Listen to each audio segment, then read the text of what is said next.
Mtazamaji, karibu tena, tuendelee na taarifa zetu za magharibi asubuhi.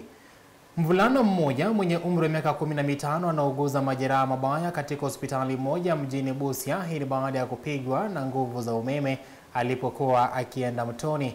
Mvulana huyo wa gredi ya 9 alikumbana na mauti yake baada ya nguzo za umeme zilizokuwa zimeanguka barabarani eneo la Edeha, eneo bunge la Funyula, kaunti ya Busia.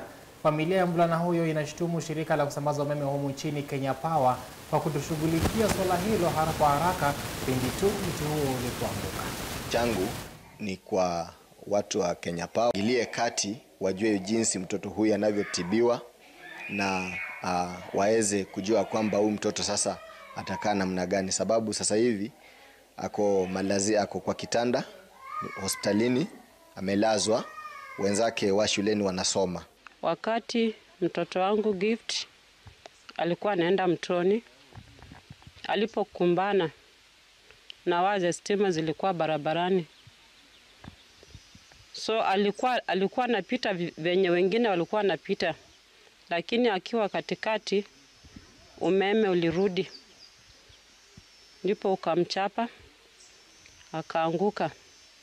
Saa hizi bado angali na maumivu,